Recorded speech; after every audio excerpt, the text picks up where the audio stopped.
વંદે ગુજરાત.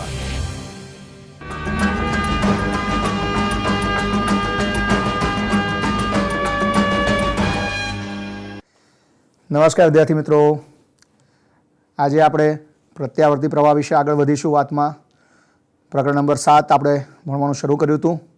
છેલ્લા થોડાક દિવસથી આપણે ભણી રહ્યા છીએ. આજે એના આગલા ચરણમાં જઈએ.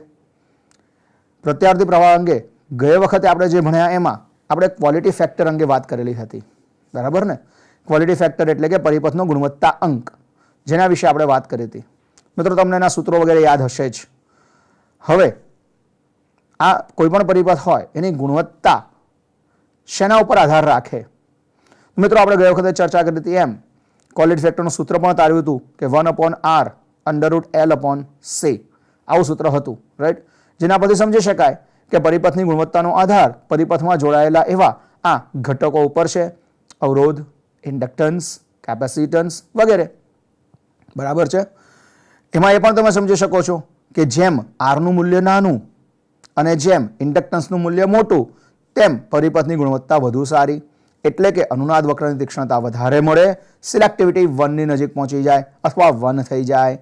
આમ જો તમારે કોઈ પણ કાર્યક્રમને વિધાઉટ એની પ્રોબ્લેમ, મતલબ કે આપણે કોઈ પણ પ્રકારની ખલેલ વગર જો એને એકદમ ક્લેરિટી સાથે સાંભળવો હોય તો સિલેક્ટિવિટી 1 હોવી જરૂરી છે, અને તે આ આર, એલ અને સીના મૂલ્યો પરથી મેળવી શકાય છે.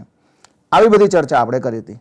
સાથે સાથે મને યાદ છે, પાક્કું તમને પણ યાદ હશે જ, કે પાવરનું સૂત્ર પણ આપણે તારવ્યું હતું કે ભાઈ એલસીઆર શ્રેણી એસી પરિપથ હોય તો એનો પાવર શું હોય, એનું સૂત્ર શું આવે, એની થોડી વાત આપણે કરી હતી.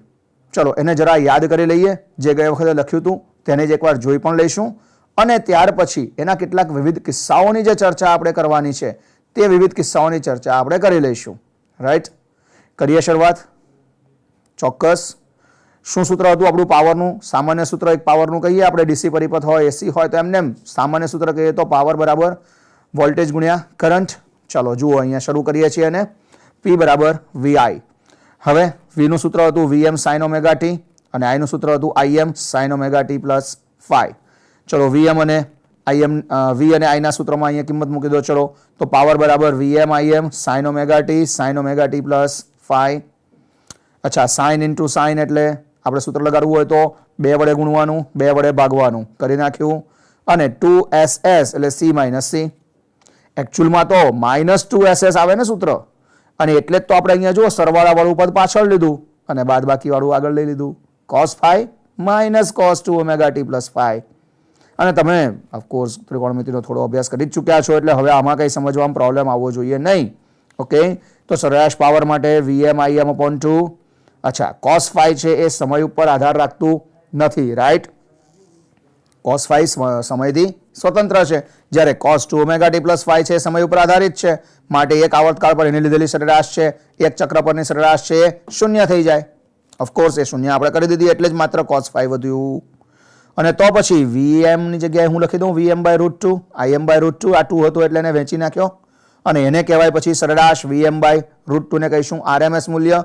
આ પણ RMS મૂલ્ય થઈ ગયું પરવાનું, જેને મેં કેપિટલ V અને કેપિટલ I વડે દર્શાવ્યું.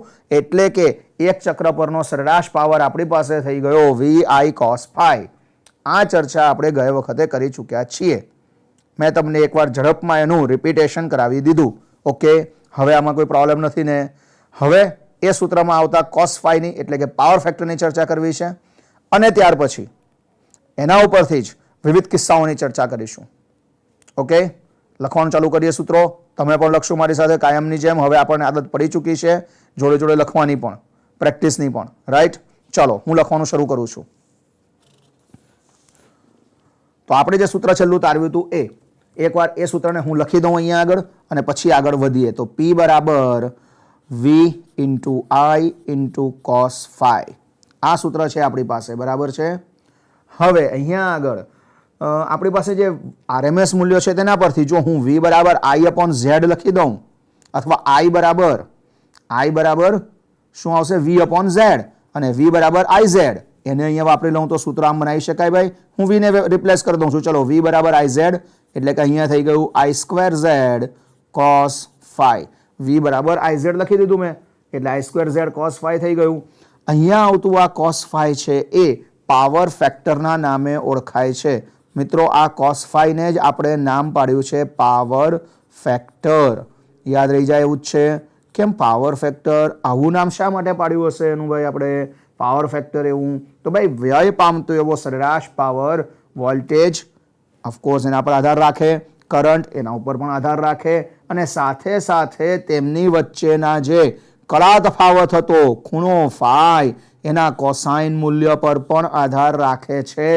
એટલે કે આ cos phi ને આપણે પાવર ફેક્ટર તરીકે ઓળખીએ છીએ. એ પાવર ફેક્ટરને સૂત્ર બનાવી દઈએ તો અહીંયા આગળ P/VI અથવા પછી P/I²Z બંને રીતે લખી શકાય. રાઈટ, Z અને I², આમ બે રીતે તમે એને લખી શકો. કમ્પ્લીટ વાત. હવે આપણે વાત કરવી છે LCR શ્રેણી એસી પરિપથની. LCR શ્રેણી એસી પરિપથમાં પાવર ફેક્ટરનું સૂત્ર બનાવવું છે. ચલો, Z શું હોય ભાઈ? LCR શ્રેણી એસી પરિપથના Z નું સૂત્ર શું? √R² પ્લસ હા શું હતું ભાઈ? XC માઇનસ XL એનો પાછો સ્ક્વેર. આ સૂત્ર હતું. તો પાવર ફેક્ટર મળી જાય આના પરથી. કંઈ બહુ નવી વાત આમાં કરવાની રહેતી નથી. આપણી પાસે જે પાવર ફેક્ટર છે એ મળી ગયું આના પરથી. Z ની કિંમત મૂકી દો એટલે વાત પૂરી થઈ ગઈ. રાઈટ. અચ્છા, ચલો એની ડિટેલમાં ચર્ચા કરીએ. એમ ને? ચલો એની ડિટેલમાં ચર્ચા કરીશું, પણ એ પહેલા મારે બીજા કેટલાક કિસ્સાઓની વાત કરવી છે. જેમ કે અહીંયા આગળ મારી પાસે પહેલો કિસ્સો આવે છે આપણી પાસે માત્ર અવરોધ ધરાવતા એસી પરિપથનો. કયો કિસ્સો? માત્ર અવરોધ. ઓકે, માત્ર અવરોધ ધરાવતો એસી પરિપથ. અહીંયા આગળ માત્ર અવરોધ ધરાવતા એસી પરિપથમાં ભાઈ કળા તફાવત કેટલો હતો? જરા મને યાદ કરાવો તો. હા, કળા તફાવત હતો 0. ઓકે ફાઇન, કળા તફાવત હતો 0. phi બરાબર 0. તો એનો પાવર ફેક્ટર કેટલો થાય ભાઈ? એનો પાવર ફેક્ટર કેટલો થાય? cos phi બરાબર cos 0 બરાબર 1. તો cos phi બરાબર 1 થઈ ગયું. એનો મતલબ કે અહીંયા આગળ ખર્ચાતો પાવર કેવો? પાવરનું સૂત્ર P બરાબર VI અને cos phi તો 1 એટલે જવાબ થઈ ગયો VI. મતલબ આ શું થયું ભાઈ? અહીંયા cos phi એટલે કે cos phi નું મહત્તમ મૂલ્ય જ 1 હોય એનો મતલબ કે આ ખર્ચાતો પાવર મહત્તમ. માત્ર અવરોધ ધરાવતા પરિપથમાં ખર્ચાતો પાવર મહત્તમ હોય. મિત્રો આ ખાસ યાદ રાખજો, માત્ર અવરોધ ધરાવતા પરિપથમાં ખર્ચાતો પાવર મહત્તમ હોય છે. આપણે એનું સૂત્ર પણ તારવી લીધું. માત્ર R ધરાવતો પરિપથ એની વાત કરી. ચલો બીજો એક કિસ્સો લઈએ આપણે. જો માત્ર ઇન્ડક્ટર કે માત્ર કેપેસિટર ધરાવતો પરિપથ હોય તો માત્ર ઇન્ડક્ટર અથવા માત્ર કેપેસિટર ધરાવતા પરિપથ. ચલો ભાઈ, માત્ર C ઓર માત્ર L. રાઈટ, બેમાંથી એક જ હોવું જોઈએ. ચલો આ પરિપથ માટે પાવર ફેક્ટર કેટલો લાવવાનો? તો કે ભાઈ phi કેટલો? પહેલા phi ની વાત કરો ને ભાઈ. માત્ર ઇન્ડક્ટર હોય અથવા માત્ર કેપેસિટર હોય એવા પરિપથમાં કળા તફાવતનું મૂલ્ય કેટલું? કળા તફાવતનું મૂલ્ય કીધું છે ભાઈ મેં, π/2. કળા તફાવતનું મૂલ્ય કેટલું થાય? π/2. અને જો phi બરાબર π/2 તો cos phi બરાબર 0. એનો મતલબ કે પાવર કેટલો ભાઈ? પાવર બરાબર પણ 0. રાઈટ, અહીંયા પાવર પણ 0 થઈ ગયો. આનો મતલબ શું થયો ભાઈ? કે આ પરિપથમાં પ્રવાહ પસાર થાય છે. કયો પ્રવાહ ભાઈ? નામ હતું એનું. શું હતું? નામ શું હતું? વોટલેસ પ્રવાહ. રાઈટ.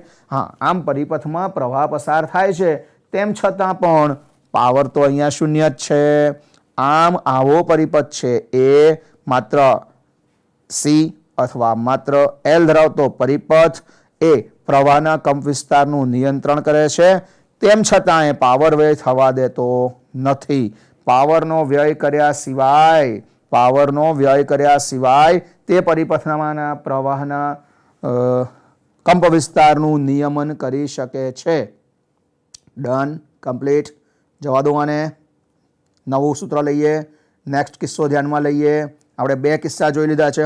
માત્ર R ધરાવતો પરિપથ અથવા બીજો પરિપથ લીધો એમાં માત્ર કેપેસિટર અથવા માત્ર ઇન્ડક્ટર.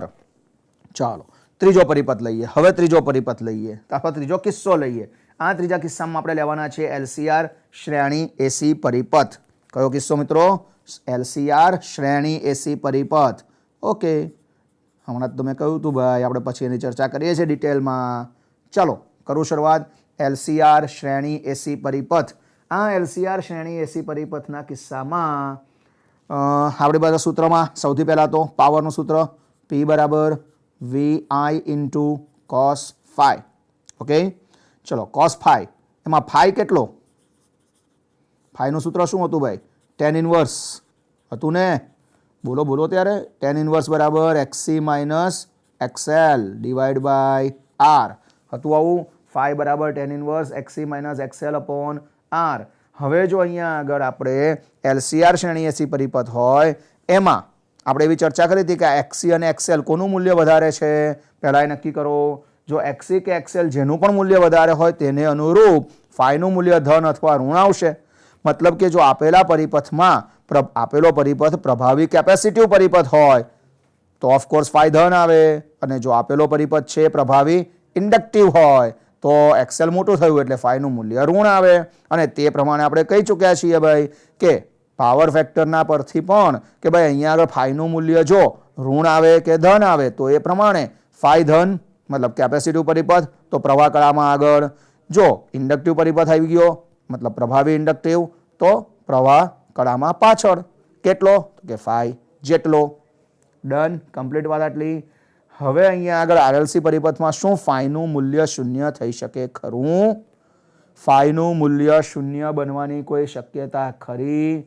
ના. અહીંયા phi મૂલ્ય અશૂન્ય હોય એટલે પાવર વ્યય અશૂન્ય જ થાય. મતલબ કે અહીંયા અવરોધ હાજર રહેવાનો જ છે ને આવા કિસ્સામાં પાવર વ્યય શૂન્ય થઈ શકે નહીં. હા, એટલું ચોક્કસ કે અહીંયા એવી પરિસ્થિતિ બની શકે કે જ્યારે પાવર વ્યય માત્ર અવરોધમાં થાય. હા, એવી પરિસ્થિતિ બની શકે કે જ્યારે પાવર વ્યય અવરોધમાં થાય. એટલે કે અહીંયા આગળ મારે હવે વાત કરવાની. હા, તમને શંકા ગઈ ને? શંકા ગઈ. હવે હું વાત કરવા જઈ રહ્યો છું અનુનાદની સ્થિતિનો. અનુનાદના કિસ્સાની ચર્ચા કરવાની છે ભાઈ. ચલો, અનુનાદ હોય તો XC બરાબર જ XL નું મૂલ્ય થઈ જવું જોઈએ. XC બરાબર જ XL નું મૂલ્ય થઈ જવું જોઈએ. એનો મતલબ કે અહીંયા અંશમાં XC માઇનસ XL બરાબર 0. XC માઇનસ XL બરાબર 0 એટલે કે phi બરાબર 0. અને જો phi બરાબર 0 થાય તો cos phi બરાબર 1 થઈ જાય. એનો મતલબ કે અહીંયા આગળ તમારી પાસે પાવરનું સૂત્ર શું થઈ જાય? P બરાબર VI વાળું તો હતું જ, પણ પેલું I2Z હતું એની જગ્યાએ I2R. P બરાબર I2R સૂત્ર બની જાય. એકદમ સિમ્પલ વાત. આમ અહીંયા પરિપથમાં અવરોધ દ્વારા મહત્તમ પાવર વ્યય થશે. અનુનાદ સમયે વ્યય થતો પાવર મિત્રો મહત્તમ હોય છે. અનુનાદ થાય ત્યારે પરિપથમાં થતો પાવર વ્યય મેક્સિમમ હશે એવું અહીંયાના પરથી પણ કહી શકાય. પણ સાથે સાથે મિત્રો એક બીજી વાત પણ યાદ રાખવા જેવી ખરી. શું વાત? ભાઈ પાવરનું સૂત્ર આવ્યું I2R. Okay fine, cos phi 1 કર્યું એ વાત સાચી. આનો અર્થ એમ થયો કે જ્યારે અનુનાદ થાય ત્યારે પરિપથમાં આ ઇન્ડક્ટિવ રિએક્ટન્સ અને કેપેસિટિવ રિએક્ટન્સ સમાન મૂલ્યના બને છે.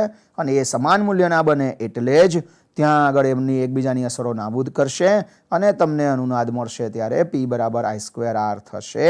મહત્તમ પાવર વ્યય જોવા મળશે. cos phi બરાબર 1 થઈ ગયું અહીંયા આગળ યાદ રાખવું. ચલો એક મિત્રો નાનકડો એવો એક શોર્ટકટ બતાવી દઉં. તમારી પાસે એક નાનકડો એવો શોર્ટકટ. તમારે આ સૂત્ર તો યાદ રાખવું પડે ને cos phi નું. એને માટે phi પણ યાદ રાખવો પડે ને. ક્યારેક એવું બનશે કે તમને phi એક્ઝેક્ટ કેટલો છે એ ગણવાની મુશ્કેલી પડતી હોય તો એક નાનકડું સૂત્ર છે આપણી પાસે ભાઈ કે ભાઈ આ પાવર ફેક્ટર cos phi નું એક સૂત્ર તમે આ યાદ રાખી લો ને. કદાચ જો ફેઝર ડાયાગ્રામ તમે દોરો ને તો એ ફેઝર ડાયાગ્રામ દોર્યો હોય તો એના ઉપરથી તમને બહુ સરળતાથી તમને એનો જવાબ યાદ રહી જાય કે ભાઈ cos phi બરાબર R upon Z. સીધું સાદું સૂત્ર cos phi બરાબર R by Z. આટલું જ યાદ રાખો ને, સિમ્પલ. જો જોઈએ આપણે આગળ જે ચર્ચાઓ કરી એનો આમાં તરત તમને ઉકેલ મળી જ જશે ફટાફટ. દાખલા તરીકે આપણે પહેલા માત્ર અવરોધવાળો પરિપથ કર્યો તો Z બરાબર કેટલા આવે? R, right? R by R1 તો cos phi 1 આવી ગયો. અવરોધવાળું પાવર ફેક્ટર આવી ગયું. અચ્છા, માત્ર L અથવા માત્ર C ધરાવતા પરિપથમાં R નું મૂલ્ય કેટલું હોય? 0. cos phi બરાબર 0 તો phi કેટલો? pi by 2. ખતમ વાત. LCR પરિપથ હોય તો આ મૂકો ને આને મૂકો, ઝેડનું સૂત્ર મૂકી દો ને ભાઈ સાદુરૂપ આપી દેવાનું, બીજું કંઈ વિચારવાનું નથી.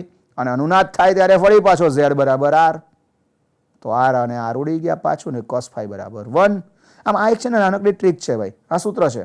ઓફકોર્સ આપણે એને યાદ રાખવું જોઈએ, ક્યારેક ગણતરીઓ વખતે, ઝડપી ગણતરીઓ વખતે તમને એ મદદરૂપ થઈ શકે કે ભાઈ cos phi બરાબર R by Z. Okay done, યાદ રહી જાય એવું જ છે ભાઈ. આ બધી ચર્ચાઓ આપણે પાવર ફેક્ટર સહિત અનુનાદ અંગેની કરેલી હતી. પાવર ફેક્ટર સહિત આપણી ચર્ચાઓ બધી અનુનાદ માટેની હતી. હવે મિત્રો એક કામ કરીએ, એક નાનકડું લિસ્ટ બનાવડાવું છું હું તમને. નાનકડું લિસ્ટ બનાવવું છે. ઘણીવાર એવું બનશે કે આપણે જ્યારે દાખલાઓ ગણતા હોઈશું ને ત્યારે દાખલાઓ દરમિયાન ઘણીવાર એવું બનશે કે તમને સીધે સીધું એમને કીધું હોય કે આ પરિપથમાં અનુનાદ થયો છે અને અમુક અમુક ભૌતિક રાશિઓ શોધો. આવું સીધે સીધું નહીં કહી દે તમને. તો ઇનડાયરેક્ટલી કોઈક જુદી રીતે એવું કહેવા માંગતા હોય કે હા અહીંયા અનુનાદ થાય છે, તો એ આપણને ખબર કેવી રીતે પડે કે ક્યારે અનુનાદ થયો, અથવા આપણને ક્યારે ખબર પડે, કેવી રીતે ખબર પડે કે આ રકમમાં એ લોકો અનુનાદ થાય છે એવું ઇન્ડિકેશન કરવા માંગે છે. ઘણીવાર એવું પણ બને કે તમે એ જો ઇન્ડિકેશન તમને ખ્યાલ આવી જાય તો મોટું એમસીક્યુ હોય અને એને તમે તરત સોલ્વ કરી નાખો, સરળતાથી સોલ્વ કરી નાખો, બની શકે આવું. તો મિત્રો ચલો ઉપાડો તમારી નોટ અને પેન અને એમાં લખી લો 2-4 હું તમને જે વાતો કરાવું છું એ તમે જરાક અંદર નોંધ કરી લો ખાસ, બરાબર છે. ક્યારે ક્યારે એવું ઇન્ડિકેશન મળે કે ભાઈ હા અનુનાદ છે એમ. તો પહેલું જૂનું ને જાણીતું, જો ભાઈ હું લિસ્ટ બોલવા માંડું છું, હા એક પછી એક લખાવું છું, ધીમે ધીમે બોલીશ, વાંધો નહીં, રાઈટ, પણ ખાસ લખી લેજો મિત્રો, બહુ અગત્યનું છે આ. તો સૌથી પહેલાં તો જ્યારે પરિપથમાં વહેતો પ્રવાહ મહત્તમ બને, આપણે કહ્યું હતું આઈએમનું મૂલ્ય મહત્તમ થાય તો અનુનાદ થયો છે એમ કહેવાય. નંબર 1. ચલો નંબર 2, જ્યારે પરિપથમાં XC અને XL ના મૂલ્યો સમાન થાય. નંબર 3, XC માઇનસ XL 0 થાય, રાઈટ. નંબર 4, Z બરાબર R થઈ જાય, પરિપથનો ઇમ્પિડન્સ Z બરાબર R થઈ જાય, XC XL ગયા એટલે Z R થઈ જ જાય, તો પણ અનુનાદ થયો છે એવું ઇન્ડિકેશન મળે. નંબર 5, નંબર તમે લખજો ભાઈ, હવે દર વખત હું નંબર નથી બોલતો. હા, તો હવે પહેલું કહ્યું આપણે પ્રવાહ મહત્તમ વાળું, બીજું કહ્યું મેં XC XL સમાન બને, ત્રીજું XC XL નો તફાવત 0 થાય, એના પછી મેં કહ્યું Z બરાબર R થઈ જાય. આગળ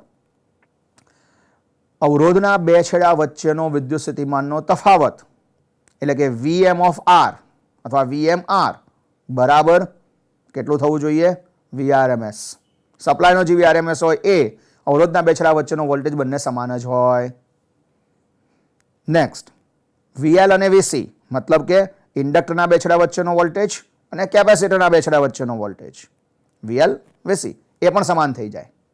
VL બરાબર VC હોય એટલે કે VL માઇનસ VC 0 હોય ત્યારે પણ અનુનાદ થયો છે એવું કહી શકાય. પાવર ફેક્ટર 1 થાય, પાવર ફેક્ટર 1 થઈ જાય ત્યારે પણ અનુનાદ થયો છે એમ કહી શકાય. સમજાય છે વાત? આ બધા છે ને નાના નાના ઇન્ડિકેશન્સ છે. તમે આને જો ધ્યાનમાં આવી જાય તમારા તો તમે તરત MCQ કે દાખલો છે ને સોલ્વ કરી શકો, ઝડપમાં કરી શકો એકદમ. ઓકે, આ નાની નાની કેટલીક વાતો હતી. તમે આમાં તમારી પોતે જ્યારે દાખલા ગણવા બેસો ત્યારે તમારી જાતે પણ તમે કેટલીક નવી વાતો શોધી શકશો કે હા સર જો આવું થાય છે આમાં તો આપણો અનુનાદ થયો કહેવાય ને. તો આવા કેટલાક ઇન્ડિકેશન તમે જાતે પણ બનાવો, મજા આવશે. અને તમને એનો ખાસ કરીને સ્પર્ધાત્મક પરીક્ષાઓ જ્યારે આપવા જવાનું આવશે ત્યારે ફાયદો થશે. હા, ઓકે, મેં તમને કેટલાક એવાના રસ્તા બતાવ્યા કે જે ઇન્ડિકેશન આપે છે કે હા આને આપણે કહીએ છીએ કે ભાઈ LCR શ્રેણી પરિપથમાં અનુનાદ થયો છે એમ. હા, ચાલો આ વાત પતી ગઈ. પાવર વિશેની વાત પૂરી કરીએ આપણે પાવર ફેક્ટર સાથે અને જોડે જોડે અનુનાદની કેટલીક નાની નાની વાતો પણ કરી લીધી. હવે વાત કરવાની છે નવો જ ટોપિક LC દોલક પરિપથ. LC દોલક પરિપથ. અચ્છા, દોલક શબ્દની વાત પછી કરીએ, પણ LC પરિપથ તમે સમજો છો ભાઈ એક ઇન્ડક્ટર અને કેપેસિટરને પરસ્પર જોડીને એક પરિપથ પૂર્ણ કરવામાં આવે, બંધ ગાળો બનાવવામાં આવે તો એને કહેવાય LC દોલક પરિપથ. ઓકે, આ LC દોલક પરિપથનું વિકલ સમીકરણ તારવવાનું છે અને એનો ઉકેલ ચર્ચવાનો છે. અને દોલક LC દોલક પરિપથ જ કેમ કીધું એને એની પણ ચર્ચા કરવાની છે આપણે કે આ દોલક શબ્દ ક્યાંથી આવ્યો. ઓકે, આ બધી ચર્ચાઓ હવેના આપણા આગળના સમયમાં આપણે કરીએ છીએ. કરીએ શરૂ. આંકડો દોરીશું, સૂત્રો લખીશ, આપણે કાયમ કર્યું છે એમ જ પરિપથ, એનું એનાલિસિસ કરીશું, એનો જવાબ તારવીશું વગેરે. પણ યાદ રહે, આ એલસી દોલક પરિપથ પ્રેક્ટિકલી પણ બહુ જ મહત્વનો છે, બહુ જ મહત્વનો છે એલસી દોલક પરિપથ. કારણ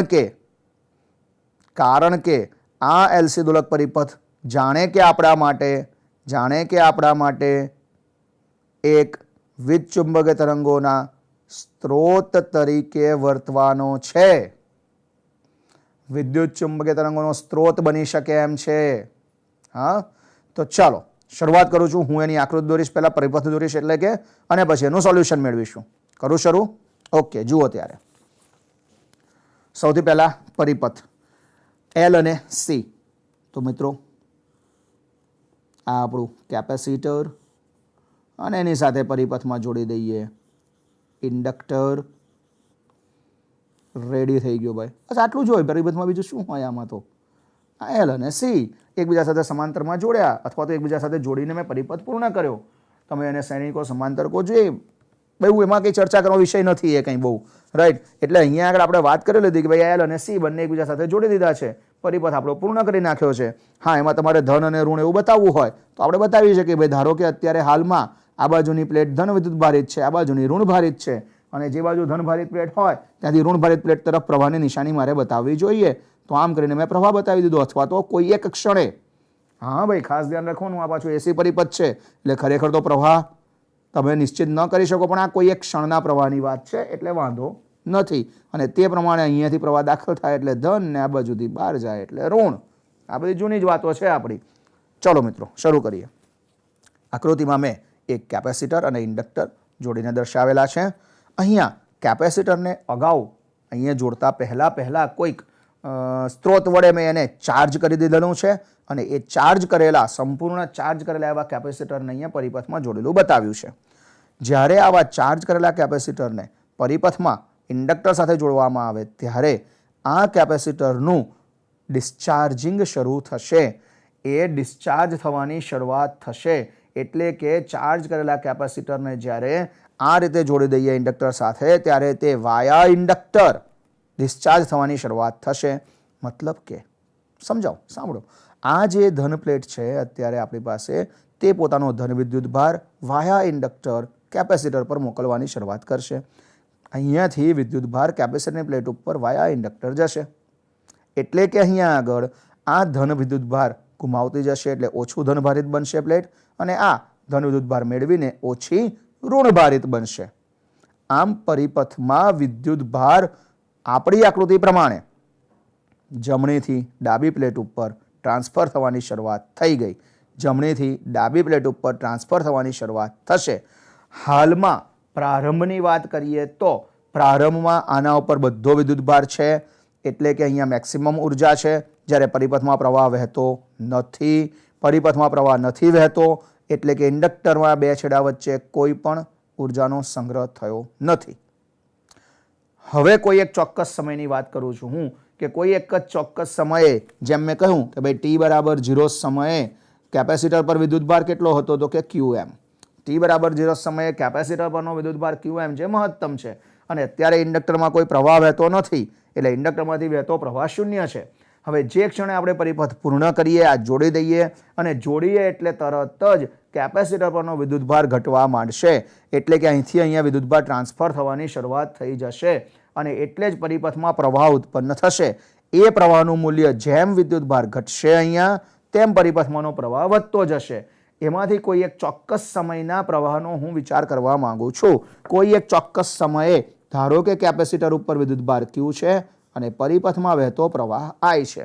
કેપેસિટર પરનો વિદ્યુત ભાર Q છે t સમયે એમ, અને પ્રવાહ I જેટલો છે. હવે અહીંયા આગળ પ્રવાહ વધે છે.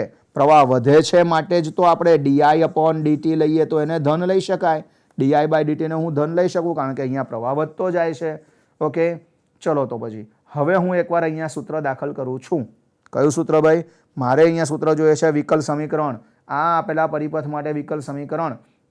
અચ્છા, તમે એ પણ અહીંયા જોઈ શકો છો કે આપણે અહીંયા આગળ જે ઇન્ડક્ટર દોરેલું છે આ, એના બે છેડાઓ છે ધન છેડો અને ઋણ છેડો. ધન છેડાને હું નામ આપી દઉં છું એ, ઋણ છેડાને નામ આપું છું બી. તો સમજી શકાય છે અહીંયા આગળ કે વીએ પરનું વિદ્યુત સ્થિતિમાન એ પરનું વિદ્યુત સ્થિતિમાન બી કરતાં વધારે હોય, વીએ ગ્રેટર ધેન વીબી હોય જ, અને તે પ્રમાણે પ્રવાહ વહેશે.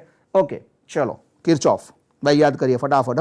અહીંયા મારે કિર્ચોફનો નિયમ લગાડવો છે બંધ ગાળા ઉપર. કિર્ચોફનો નિયમ બંધ ગાળા પર લગાડીએ એટલે અહીંયા આગળ આવી જાય પહેલા Q/C, રાઈટ. કેપેસિટરના બે છેડા વચ્ચેનો વિદ્યુત સ્થિતિમાનનો તફાવત, અને ઇન્ડક્ટરમાંથી વહેતો પ્રવાહ I હોય ત્યારે -L di/dt, and that's all equal to 0.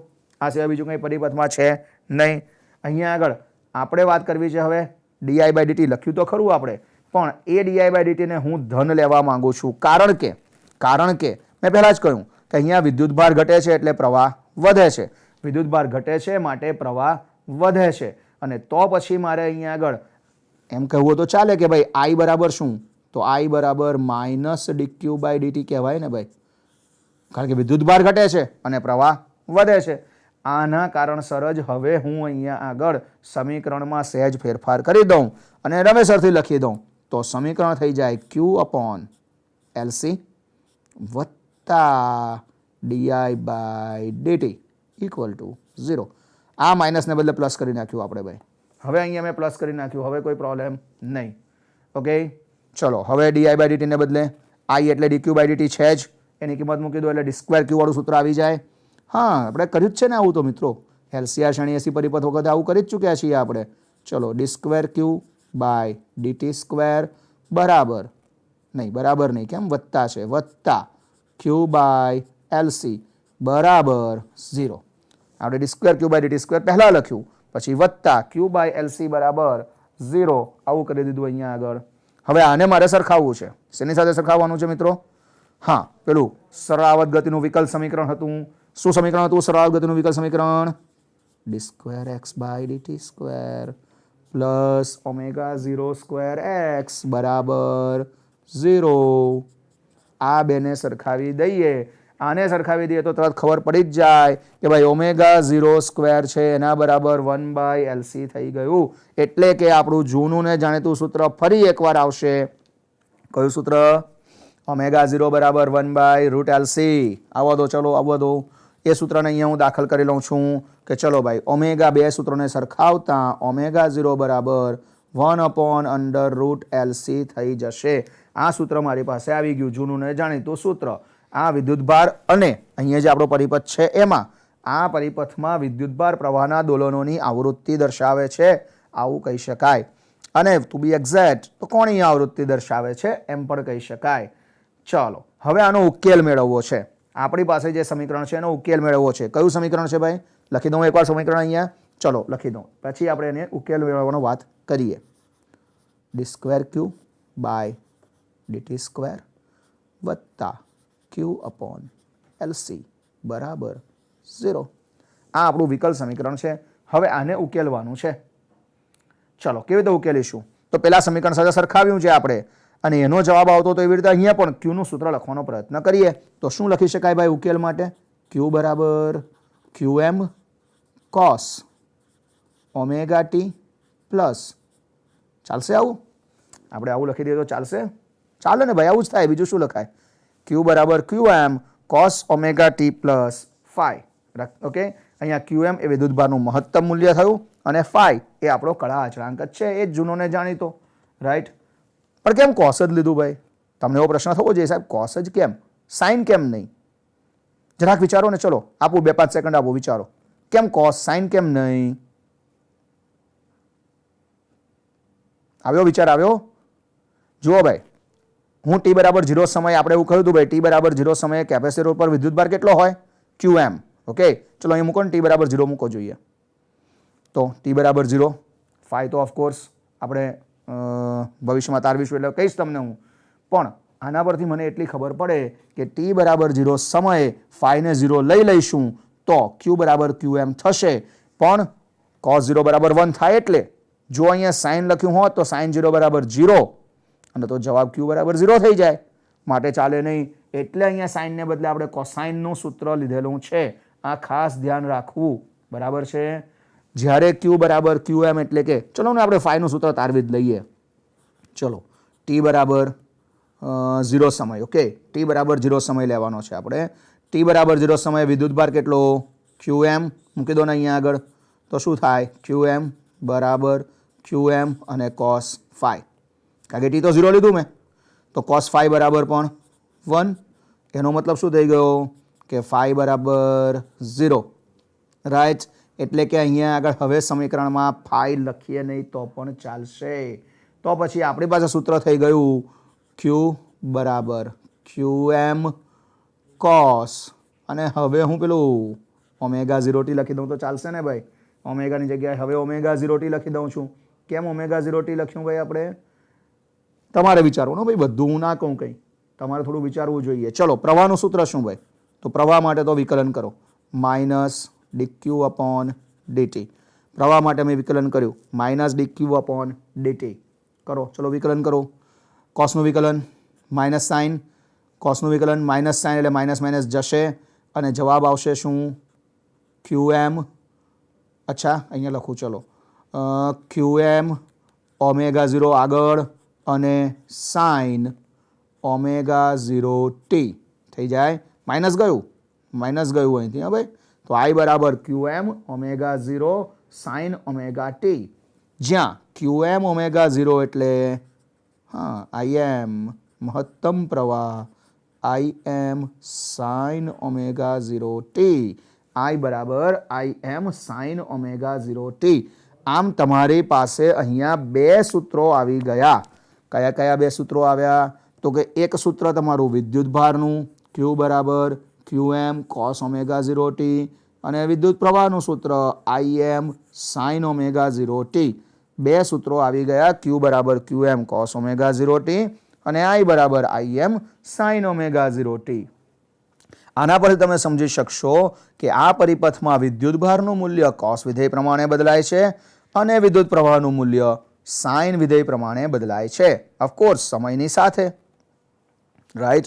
એટલે કે અહીંયા આગળ જ્યારે વિદ્યુતભાર ઘટે ત્યારે પ્રવાહ વધે અને જ્યારે વિદ્યુતભાર વધે ત્યારે પ્રવાહ ઘટે. કંઈક જાણીતું લાગે છે ભાઈ. આ તો કંઈક જાણીતું હોય એવું લાગે છે કે બેમાંથી એક વધે અને બીજો ઘટે એટલે શું થયું ભાઈ? એનો મતલબ એમ થયો કે જ્યારે તમારું કેપેસિટર ડિસ્ચાર્જ થાય ત્યારે પેલું ઇન્ડક્ટર છે એમાં ઉર્જાનો સંગ્રહ થતો જશે. કેપેસિટર જ્યારે ડિસ્ચાર્જ થાય ત્યારે ઇન્ડક્ટરમાં ઉર્જાનો સંગ્રહ થાય, અને જ્યારે કેપેસિટરનું ચાર્જિંગ કરવાનું હોય ત્યારે ઇન્ડક્ટર કેપેસિટરને ઉર્જા આપશે ચાર્જિંગ કરવા માટે. કેપેસિટર ડિસ્ચાર્જ થાય ત્યારે તે ઉર્જા ગુમાવે, ઇન્ડક્ટર મેળવે, અને જ્યારે ઇન્ડક્ટરમાંથી ઉર્જા આપવામાં આવે કેપેસિટરને ત્યારે કેપેસિટરનું ચાર્જિંગ થાય. આ ક્રિયામાં આપણા જે વિદ્યુતભાર છે એ કેપેસિટરની બે પ્લેટ વચ્ચે દોલનો કરે છે. આની આપણે હવે ચર્ચા કરવી છે. મિત્રો, બહુ સરસ મજાની વાત છે આ દોલનો અંગેની જે વાત છે એ પણ એટલી જ મહત્વની વાત છે. આપણે એમ જોયું કે ભાઈ જ્યારે વિદ્યુતભાર ઘટે ત્યારે વિદ્યુત પ્રવાહ વધતો હોય, અને જ્યારે વિદ્યુતભારમાં વધારો કરવો હોય તો ત્યારે વિદ્યુત પ્રવાહ ઘટતો જશે. એટલે એનો અર્થ એમ થયો કે પહેલા આપણે કેપેસિટર ચાર્જ કરેલું હતું, એમાં ઉર્જાનો સંગ્રહ કરેલો હતો. કેટલી? Qm²/2c. આવે ને સૂત્ર, કેપેસિટરની ઉર્જાનું સૂત્ર, અને વિદ્યુતભાર મહત્તમ હતો એટલે Qm²/2c. હવે એ ઉર્જા ડિસ્ચાર્જ થશે કેપેસિટર ત્યારે કેપેસિટર ગુમાવતું જશે અને એનું ઇન્ડક્ટરમાં ચુંબકીય ઉર્જામાં રૂપાંતરણ થતું જશે. રાઈટ. એટલે કે સૂત્ર શું ભાઈ એનું? પેલું ચુંબકીય ઉર્જાવાળું ½ Li². બરાબર ને? હા, તો એ Qm²/2c નું રૂપાંતરણ થશે ½ Li²માં.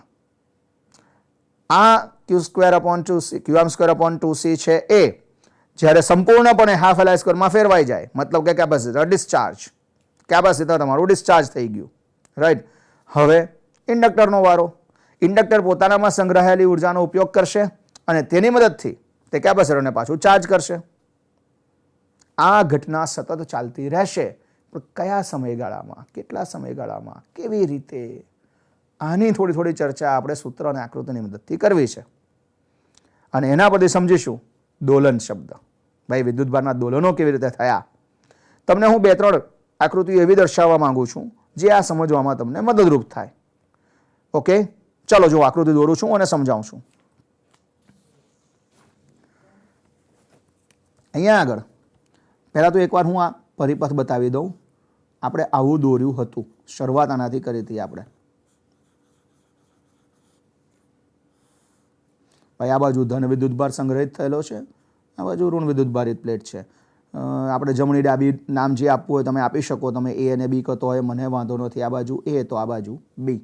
ઓકે, આ આપણું ઇન્ડક્ટર છે જેનો આછડો ધન છે, આ ઋણ છે અત્યારે, કારણ કે પરિપથમાં અત્યારે વહેતો પ્રવાહ આઈ આ દિશામાં છે આ ક્ષણ પૂરતો, માટે આ રીતે કરી શકાય વાત, નો પ્રોબ્લેમ. હવે સમજો ભાઈ, આ જે પરિસ્થિતિ હું કહું છું તે શરૂઆત થઈ હતી જ્યારે કેપેસિટર સંપૂર્ણ ચાર્જ હતું ત્યારથી. કેપેસિટર સંપૂર્ણ ચાર્જ હોય ત્યારે આ પ્લેટ ધનભારિત છે, આ ઋણભારિત છે. જેવું એને પરિપથમાં જોડીશું કે તરત જ તે પોતાનામાં રહેલા વિદ્યુતભાર એ પ્લેટ ઉપરથી બી પ્લેટ ઉપર વાયા ઇન્ડક્ટર ટ્રાન્સફર કરવાનું શરૂ કરશે. એટલે કે આ કેપેસિટરની જે ઉર્જા હતી 1/2 Qm²/c અથવા Qm²/2c, આ ઉર્જાનું ક્રમશઃ રૂપાંતરણ શરૂ થશે. શેમાં? તો કે યુબીમાં. યુબી બરાબર શું? તો કે ½ Li² હતું ને સૂત્ર, ½ Li² માં રૂપાંતરણ થશે. કેટલા સમયગાળા દરમિયાન? આ જ હવે બહુ અગત્યની વાત છે મિત્રો, આ વાત જ બહુ અગત્યની છે, જરા ધ્યાનથી સમજવાનો પ્રયત્ન કરજો. અહીંયા આગળ આણે ઉર્જા ગુમાવવાનું શરૂ કર્યું, એનો વિદ્યુતભાર ઘટતો ગયો, એટલે કે આકૃતિ પ્રમાણે એ પ્લેટથી બી પ્લેટ તરફ વિદ્યુતભાર ટ્રાન્સફર થવાની શરૂઆત થઈ. અને T/4 સમયમાં, T/4 સમયગાળા દરમિયાન, એક આવર્તકાળને હું કેપિટલ T કહું છું, તો T/4 જેટલા સમયગાળા દરમિયાન આ બધો વિદ્યુતભાર એ પ્લેટ પરનો જે વધારે ધન વિદ્યુતભાર છે તે બી પ્લેટ ઉપર પહોંચી જશે. એટલે કે આ ડિરેક્શનમાં, આ દિશામાં વિદ્યુતભાર ટ્રાન્સફર થતો જશે. એ જે વિદ્યુતભાર ટ્રાન્સફર થયો એ T/4 સમયમાં કમ્પ્લીટ, અને T/4 સમયમાં એ કમ્પ્લીટ થઈ ગયો એટલે કે હવે આ બંને પ્લેટ વચ્ચેનો વિદ્યુત સ્થિતિમાનનો તફાવત શૂન્ય થઈ ગયો. અને ત્યારે આ કેપેસિટરમાંની ઉર્જા શૂન્ય થઈ ગઈ, Qm²/2c 0 થઈ ગઈ. પરિપથમાં વહેતો પ્રવાહ મહત્તમ હશે અને તે ½ Lim² થઈ જશે. અહીંયા આઈનું મૂલ્ય Im થઈ ગયું. ઇન્ડક્ટરમાં સંગ્રહાયેલી ઉર્જા મહત્તમ થશે, ½ Lim² થઈ જશે. હવે શું નેક્સ્ટ મોમેન્ટ શું થશે? ભાઈ હજુ પણ આપણો જે આ વિદ્યુતભાર છે એની ટ્રાન્સફર થવાની જે વાત છે તે ચાલુ જ છે. હવે એટલું થયું કે એ પ્લેટ હવે ધન પ્લેટ નથી રહી, બી પ્લેટ હવે ઋણ પ્લેટ નથી રહી. ઉર્જા ગુમાવી ચૂક્યા છે, વિદ્યુતભાર ગુમાવી ચૂક્યા છે, એ બંને અત્યારે તટસ્થ થઈ ગયા છે. ત્યારે આ આપણું ઇન્ડક્ટર જેમાં ½ Lim² જેટલી ઉર્જા સંગ્રહ પામેલી છે તે આ કેપેસિટરનું ચાર્જિંગ શરૂ કરશે. મતલબ કે અહીંયા આગળ જાણે કે તમે પેલી સ્પ્રિંગ હોય અને એને દબાવીને રાખી હોય, તો જ્યારે આપણે સ્પ્રિંગ દબાવી અને હવે રિલીઝ કરવાની વાત, એના જેવી આ વાત છે ભાઈ. ત્યાં આગળ એ સ્થિતિસ્થાપકીય ઉર્જા હતી, અહીંયા આપણે વિદ્યુતીય ઉર્જાની વાત કરી રહ્યા છીએ. હા, તો હવે આ ઇન્ડક્ટર પોતે કાર્ય શરૂ કરશે. તે હજુ પણ જે અગાઉની દિશામાં વિદ્યુતભાર જતો હતો ધનથી ઋણ પ્લેટ પર, એથી બી પર, તે જ દિશામાં વિદ્યુતભારને ટ્રાન્સફર કરવાનું ચાલુ રાખશે. એટલે કે હવેના પરિસ્થિતિમાં વિદ્યુતભાર હજુ પણ એથી બી તરફ જઈ રહ્યો છે, પરંતુ હવે આ એ પ્લેટ વિદ્યુતભાર ગુમાવીને ઋણ પ્લેટ બની છે અને બી પ્લેટ હવે ધન પ્લેટ બનતી જાય છે. એ પ્લેટ વિદ્યુતભાર ગુમાવીને ધન પ્લેટ બની છે અને બી છે એ પ્લેટ વિદ્યુતભાર ગુમાવીને ઋણ પ્લેટ બની છે અને બી ધન પ્લેટ બનતી જાય છે.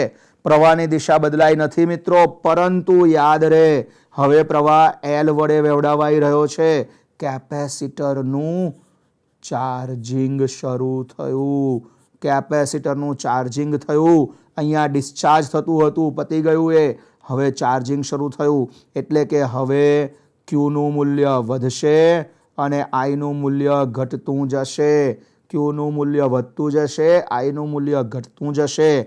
મતલબ કે કેપેસિટર ફરી ચાર્જિંગ થવાની શરૂઆત થઈ અને T/4 સમયમાં આ ઇન્ડક્ટર પોતાની ઉર્જા ગુમાવી દેશે, શૂન્ય કરશે અને કેપેસિટર ફરી એકવાર સંપૂર્ણ ચાર્જ સ્થિતિમાં Qm²/2c મેળવી લેશે.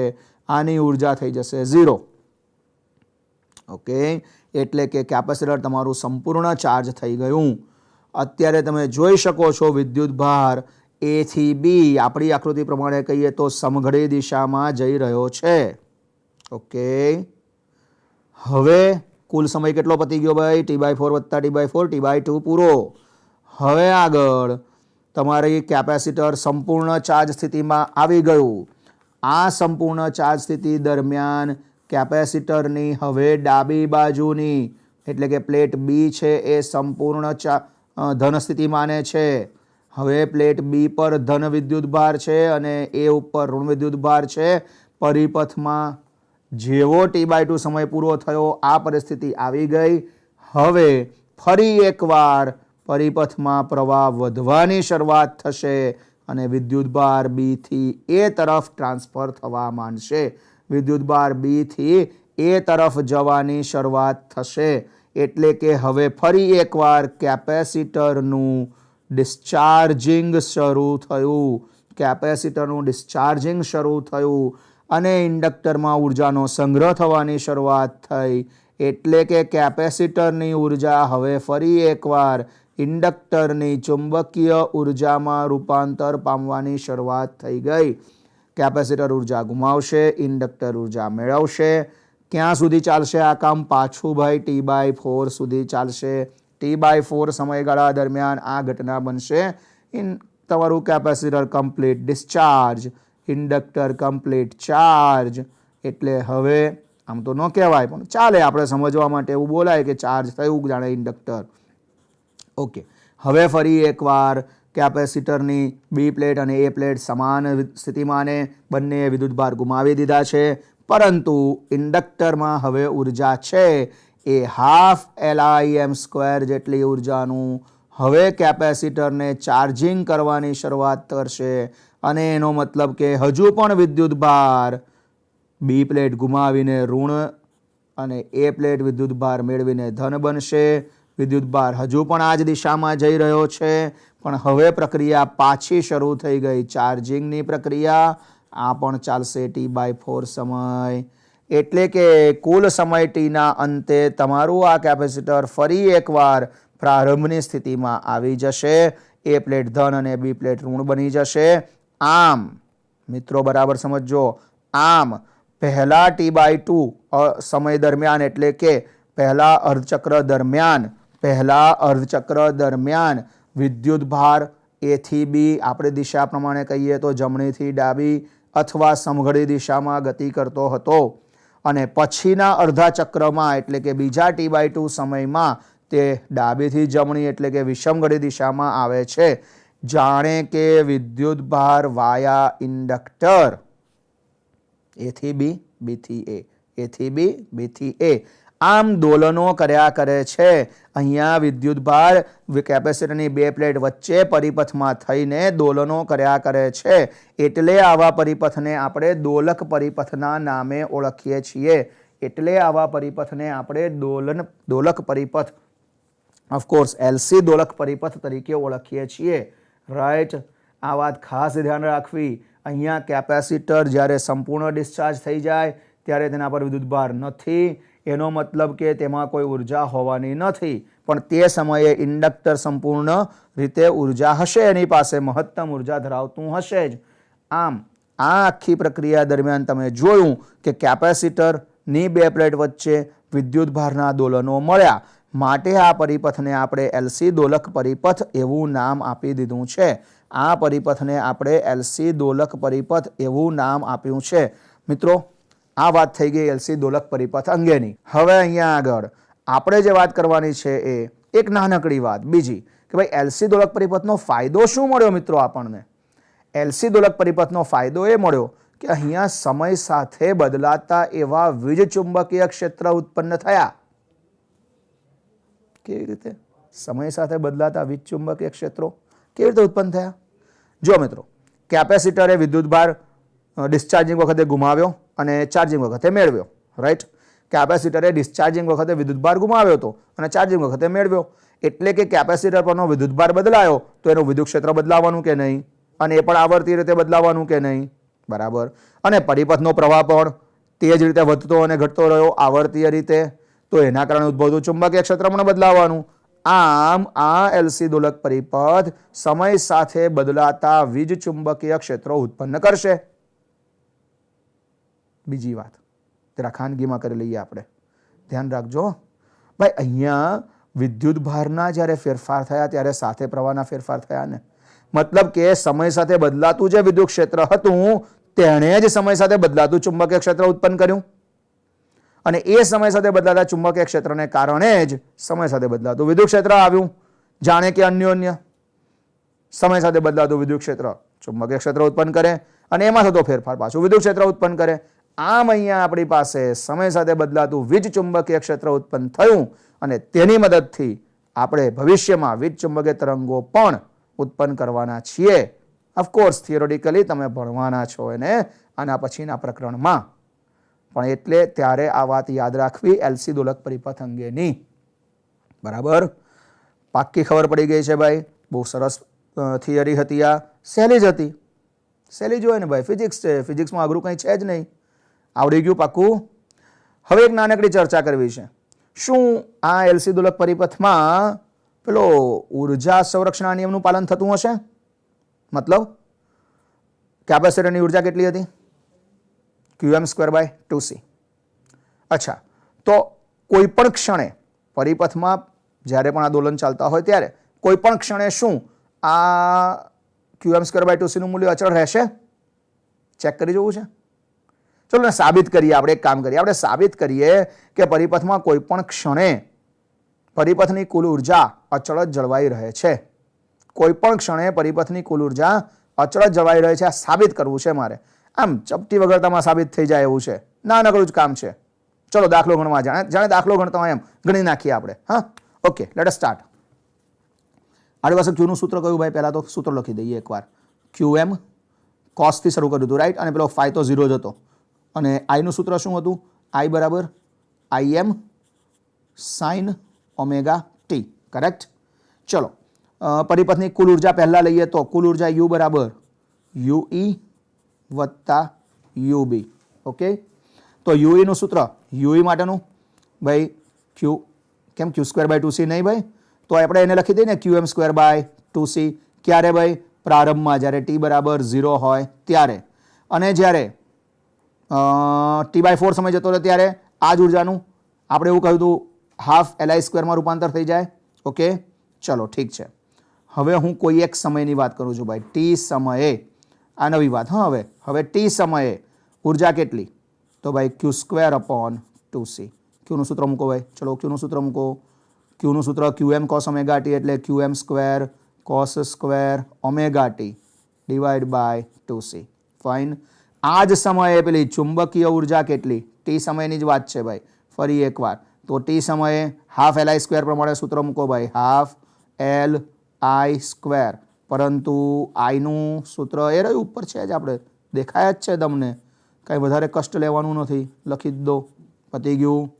હવે આ બંનેનો સરવાળો કરો ભાઈ. કુલ ઉર્જા એટલે બેવનો સરવાળો. બંનેનો સરવાળો કરીએ એમાં Qm²/2c into cos² omega t વત્તા half Im² into sin² omega t. ઠીક છે, પતી ગઈ એટલી વાત.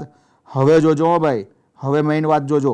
આ Qm²/2c એને મારે હાફ Lim² સાથે સરખાવવું હોય તો કેવી રીતે સરખાવાય? કેવી રીતે કરાયા? યાદ આવે છે કંઈક? એનું કોઈ સૂત્ર આવડે છે? યાદ આવે છે તમને? નહીં મિત્રો, આપણે એવું કહ્યું હતું કે જ્યારે કેપેસિટર સંપૂર્ણ ડિસ્ચાર્જ થઈ જાય ત્યારે આ બધી ઉર્જાનું શેમાં રૂપાંતરણ થઈ જાય? હાફ Lim² માં રૂપાંતરણ થઈ જાય. એટલે આ બંને મૂલ્યો કેવા હોવા જોઈએ? સરખા હોવા જોઈએ કે નહીં? આ બંનેના મૂલ્યો સરખા હોવા જોઈએ કે નહીં? ઓકે, એવું ના ખબર પડે હજુ પણ તો તમે જૂના સૂત્રો વાપરો અને તે પરથી જેમ કે વિકલન કરીને લઈ આવો તો પણ થશે. ઓકે, અત્યારે હું આ બેમાંથી બંનેને Qm²/2c કહીને કોમન લઈ લઉં છું, ચાલશે ને ભાઈ? એ બંનેને હું અત્યારે Qm²/2c એવું કહીને હું કોમન લઈ લઉં છું. અને એ કોમન લઈ લઈએ એટલે નવું શું લખાશે? જો હું લખવાનો ટ્રાય કરું છું એને તમે જુઓ અહીંયા આગળ u બરાબર qm સ્ક્વેર બાય 2c. તો કૌંસમાં શું રહી ગયું ભાઈ? cos square omega T plus sign square omega T, જેનો જવાબ કેટલો થાય? 1. આનો જવાબ તો કેટલો થાય? 1 જ થઈ જાય. અને જો એ જવાબ 1 થઈ જાય એનો મતલબ શું થયો ભાઈ? તમારી પાસે કુલ ઉર્જાનું સૂત્ર શું મળી ગયું? હા, કુલ ઉર્જાનું સૂત્ર શું મળી ગયું? qm square by 2c. u બરાબર qm સ્ક્વેર બાય 2c, જે અચળ છે. સાબિત થઈ ગયું ભાઈ. આ તો ખ્યાલ આવ્યો કે નહીં? હજુ મુશ્કેલી પડે છે? કંઈક મુશ્કેલી લાગે છે? ચલો એક કામ કરીએ, આપણે પેલું જે યુબીનું સૂત્ર હતું ને હાફ એલ આઈ સ્ક્વેર વાળું, ચલો તમને કેવી રીતે બેને સરખાવ્યા એ હું બતાવી દઉં. ચલો ઓકે, કેવી રીતે કરીશું ભાઈ? આ હાફ એલ આઈ સ્ક્વેરની કિંમત મૂકો ને ભાઈ. આઈ સ્ક્વેરનું સૂત્ર શું આપણું ભાઈ? આઈએમ વાળું સૂત્ર. ચલો મૂકી દઉં હું. આઈએમ સ્ક્વેર પછી શું હતું? સાઇન સ્ક્વેર હતું. ઓકે, સો સાઇન સ્ક્વેર ઓમેગા ટી. અચ્છા, હવે આઈએમનું સૂત્ર શું હતું?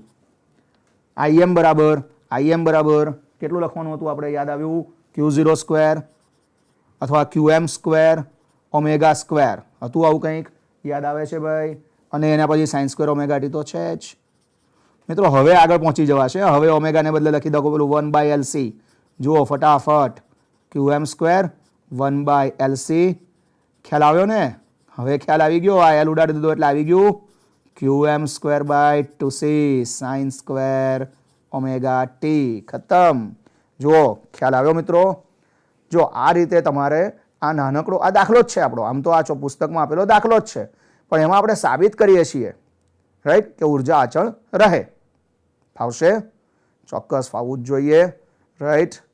હવે આપણી પાસે આ ચેપ્ટરમાં બાકી રહી ગયું માત્ર ને માત્ર એક જ ટોપિક, અને તે રહ્યું ટ્રાન્સફોર્મર. નેક્સ્ટ ટાઈમ એની વાત કરીશું. આજે વિદાય લઈએ, ફરી મળીશું. નમસ્કાર, જય હિન્દ.